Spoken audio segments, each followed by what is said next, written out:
Des personnalités du monde littéraire, intellectuel et politique sont depuis toujours plus ou moins liées au choral.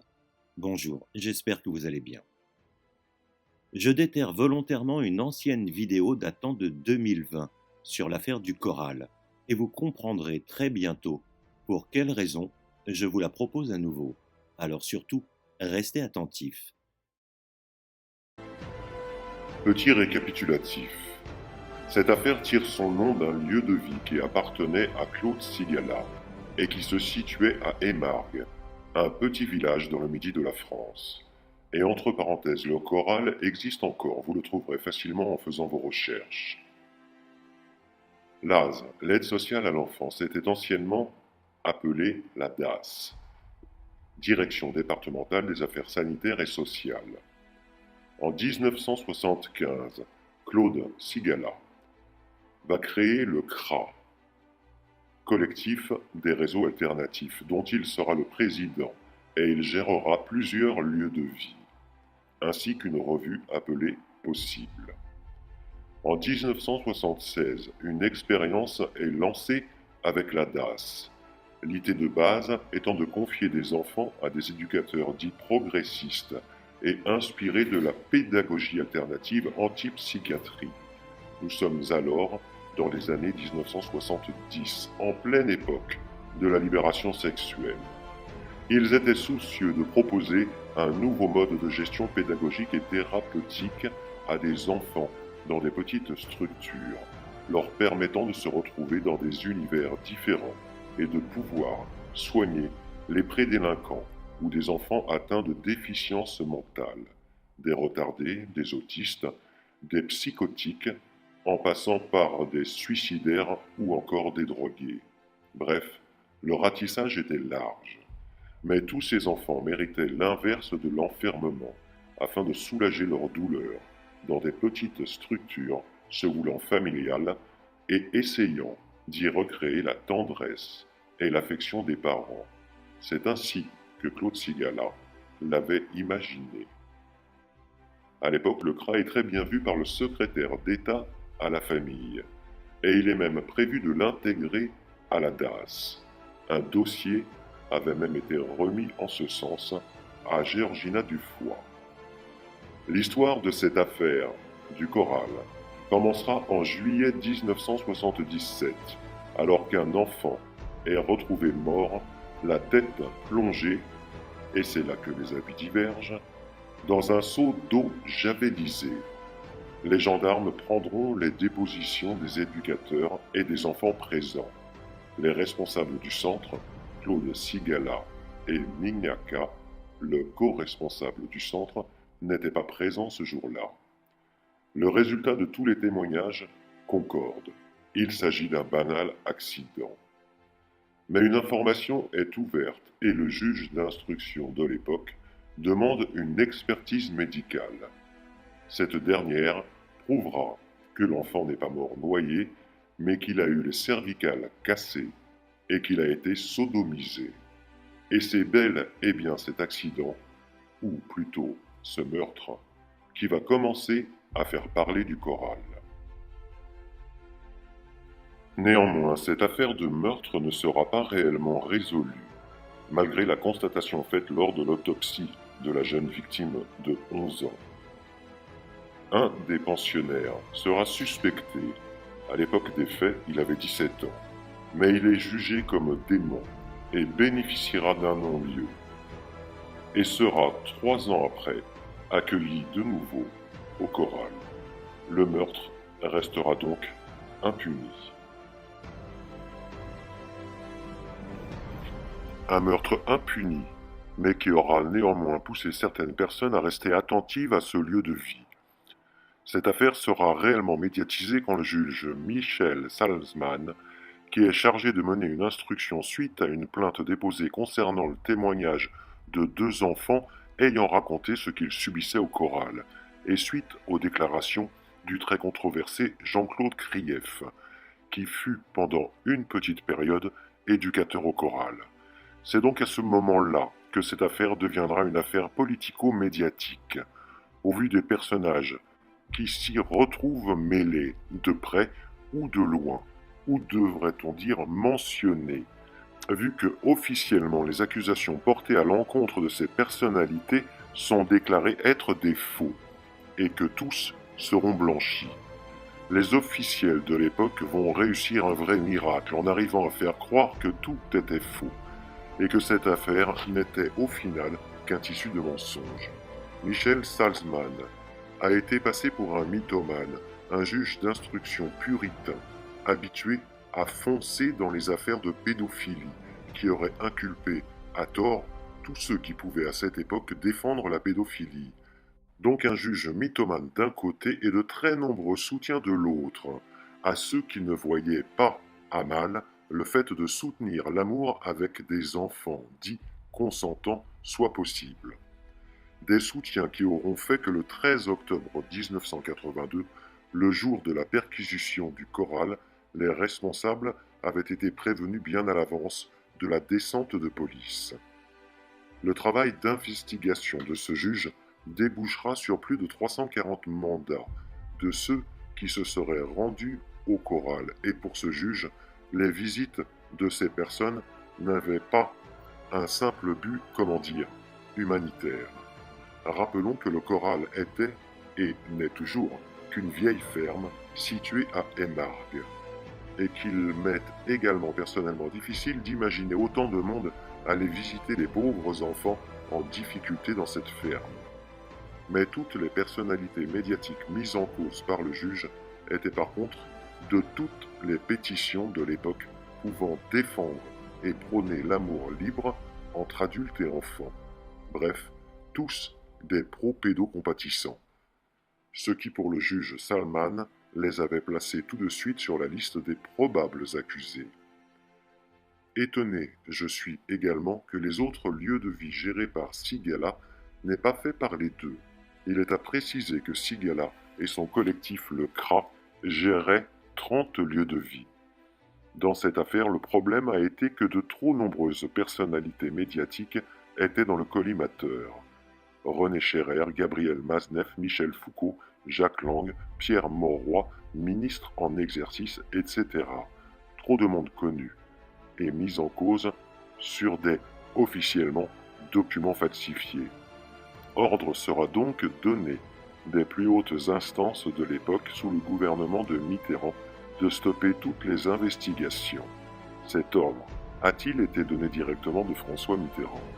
Je vais vous laisser des liens dans le descriptif de cette vidéo vous permettant d'en savoir plus sur cette histoire. Et nous allons parler des personnes incriminées, à tort, nous n'en doutons pas. Ou encore de ceux qui ont apporté leur soutien d'une manière ou d'une autre à cette époque, afin de nier toute cette affaire qui n'est bien sûr qu'un montage et un acharnement injuste concernant ces personnalités prenant l'amour physique avec les enfants. Mais avant cela, précisons qu'il n'y aura au final que peu d'inculpés et des peines dérisoires, et je pèse mes mots, rien d'étonnant au final. Seulement 3 membres du choral seront réellement mis en examen pour attentat à la pudeur sur mineurs sans violence et incitation à la débauche. Seront visés Claude Sigala, le psychiatre Alain Chiapello et l'éducateur Jean-Noël Bardy. Ce dernier reconnaîtra avoir eu des rapports sexuels avec des mineurs, mais dans le cadre de sa nouvelle méthode thérapeutique. Désolé pour ce qui va suivre, mais j'hallucine.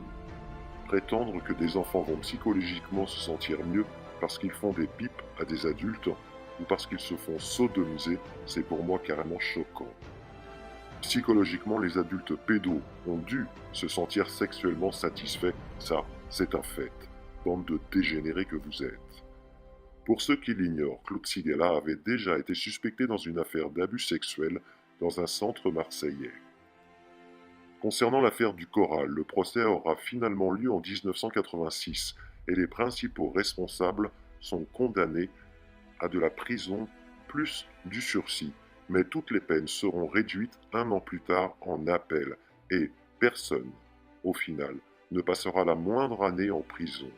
Entre nous, cela a-t-il changé? Je ne vous repasse pas l'extrait de l'actuel ministre de la Justice de la France Mais si vous avez vu la première vidéo, vous savez de quoi je parle. Donc, tous innocentés et au final, le choral reprendra ses activités. Il faut préciser que dans les années 70, c'était la grande époque où les écrivains publiaient des romans de leurs amours avec des enfants consentants. Nous n'en doutons pas, bien entendu. Ou plutôt l'époque où toute une bande de gros porcs pédos souhaitait faire reconnaître la pédophilie comme normale, leur permettant ainsi de légitimer leurs crimes. N'oublions pas qu'ils sont encore nombreux à être là, et sont, comme le dit l'expression, copains comme cochons. Une expression qui veut dire camarade associé, mais s'agissant de pédocriminalité, je préfère employer le terme copain comme gros porc pédo. À cette époque, les esprits s'échauffent, souhaitant bousculer les mœurs préétablies et autoriser les libertés des corps, des désirs, en abolissant les interdits. Une époque et un courant de pensée où des individus, des collectifs, prendront parole afin d'essayer de libérer le sexe et de légitimer l'homosexualité et la pédophilie. Bref, l'expérimentation et la reconnaissance de toutes les expériences sexuelles. Un courant de pensée soutenu par énormément de personnages emblématiques, notamment par Daniel Cohn-Bendit. Quelques années plus tard, pour se défendre de cela, il prétendra qu'à l'époque, l'on ne savait pas ce que nous savons maintenant sur la pédophilie. À l'époque, pour toi, c'était donc fait innocemment, ne sachant pas que ce n'était pas bien de s'autoriser des choses avec les enfants. Ben voyons. Mais revenons sur le fait que les réseaux pédocriminels n'existent pas, à les écouter. Et que toute cette histoire n'a été basée que sur des documents falsifiés. Alors comment se fait-il que Gabriel Maznev révélait dans son livre Les passions schismatiques, les moins de 16 ans, qu'il lui arrivait d'avoir recours au réseau où l'on se refile des gosses et où l'unique séduction est celle du portefeuille. Il parle lui-même de réseau qui se refilait des gosses. Quels gosses? Provenant de quel supermarché pour pédos? Et l'unique séduction était celle du portefeuille. Lui et ses amis pédophiles, qui payaient-ils pour s'offrir des enfants? Mais les bons penseurs nous affirment que les réseaux n'existent pas. Pourtant, son livre est paru en 1977. De plus, Gabriel Maznev a publié de nombreux livres autobiographiques qui racontent ses, entre guillemets, amours, selon lui, avec des adolescents ou des enfants dès l'âge de 8 ans. Alors un peu de sérieux, s'il vous plaît. Cessez de chercher à tout nier. Continuons sur ce personnage qui, dans plusieurs de ses écrits, a parlé du docteur gynécologue Michel Barzac, qui était devenu le gynécologue de référence à qui il a emmené des filles mineures pendant plusieurs années. Le docteur Barzac, qui était également psychanalyste et qui a été ministre français de la Santé de 1986 à 1998 sous la présidence de Jacques Chirac. Et de 2012 à 2015, elle a dirigé en France l'UNICEF, l'Agence des Nations Unies pour la protection de l'enfance. Dans un autre de ses écrits, Maznev se vantait d'avoir tiré des ficelles politiques pour faire transférer l'une de ses conquêtes de 15 ans dans un lycée près de chez lui, le lycée Montaigne, à côté du jardin du Luxembourg, où il venait tous les jours la chercher à la fin des cours. Il est à préciser que c'était avec l'accord du père de la gamine qu'il la voyait, en échange d'offrir à ce dernier des connaissances mondaines du tout Paris. Donc, un père prêt à donner sa fille de 15 ans à un homme de son âge en échange de pouvoir étoffer son carnet d'adresses avec du beau monde. Quel beau monde, en effet, que nos élites passées, présentes et, certainement malheureusement, futures. Mais revenons au choral et à certaines personnes qui furent soupçonnées, à tort, bien entendu, par le juge Salzman. Je ne vais pas revenir sur notre ex-ministre de la Culture, Jacques Lang, cité dans 3 affaires pédocriminelles et 3 fois lavé de tout soupçon. Dans le collimateur se trouvait également René Scherrer, philosophe français, professeur émérite à l'université Paris 8, qui dans les années 1970 va œuvrer pour une réinvention de la pédagogie et de la relation enfant-adulte, n'hésitant pas à faire dans ses écrits l'apologie de la pédophilie. C'est ce qui lui aura valu d'être dans le collimateur et brièvement mis en cause dans l'affaire du choral. En 1962, il a pour élève le jeune Guy Ockeghem, qui a 15 ans, avec lequel il entretiendra une relation amoureuse. René Scherrer participera plus tard au Front homosexuel d'action révolutionnaire, le phare. Il publiera également quelques années plus tard quelques écrits avec son ex-jeune amant Guy Ockeghem. Ce dernier deviendra à son tour un activiste pro-pédo, à qui nous devons quelques parutions connues, dans le journal Libération par exemple. Mais revenons au choral. Le juge Salzman, qui avait commis l'affront d'inculper plusieurs personnalités, subira les pressions de la presse et du lobby homosexuel qui, à l'époque, n'était pas séparé du lobby pédophile, comme le démontre l'ouvrage de Frédéric Martel, Le rose et le noir. Le lobby pédophile étant en partie composé des signataires de la lettre parue en 1977 dans le journal Libération. Concernant l'enquête du choral, il est à rappeler que les policiers ne se basaient pas que sur les dires du très controversé Krief, mais bel et bien sur les nombreux témoignages des parents et des enfants victimes qui décrivaient ce qu'ils avaient subi, comme par exemple des photos prises au choral entre adultes et enfants. Les policiers retrouveront du reste chez le photographe René Offrand des milliers de clichés. Mais, à part cela, officiellement, toute cette histoire n'est qu'un montage visant à traîner dans la boue et salir tout ce joli monde. Et tout ce petit monde ne cessait de faire des pétitions visant à défendre des pauvres innocents simplement accusés d'aimer les enfants. Les aimer, certes, mais physiquement. Parmi les personnages mis en cause à l'époque pour s'être rendus au choral, nous retrouvons également un certain Tony Duvert. C'était un écrivain français homosexuel revendiqué et qui était surtout connu pour s'être ouvertement déclaré pédophile et avoir prôné dans son entre guillemets œuvre la sexualité entre adultes et enfants. Mais ses visites au choral, bien entendu, n'avaient rien à voir avec sa pédophilie revendiquée. N'oublions pas que rien de tout cela n'est officiellement arrivé au choral. Il y a encore bien d'autres personnages aux mœurs douteuses qui ont été mêlés de près ou de loin à cette affaire et tellement de soutien de part et d'autre que vous retrouverez facilement si vous prenez le temps d'éplucher tous les liens que je vous positionne dans le descriptif. Afin de ne pas faire une vidéo trop longue, je vais terminer par la lecture d'un procès-verbal recueilli par des policiers intègres qui avaient mené cette enquête pour rien, bien entendu, vu qu'une fois de plus, officiellement, toute cette histoire n'a été qu'affabulation. Audition d'un ancien pensionnaire du choral. De ces auditions, il ressort que le jeune Aurélien s'est confié à son père, puis aux enquêteurs, en leur faisant les déclarations que nous rapportons en substance comme suit. 10 jours environ après mon arrivée au choral, un garçon de passage nommé Gilbert, qui venait souvent, m'a sodomisé plusieurs fois.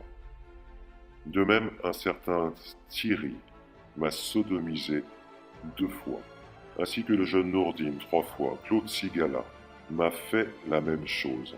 De même, un homme dont je vous donne également le signalement et que je reconnais sur les photos que vous me présentez comme étant le docteur, il m'a sodomisé 3 fois.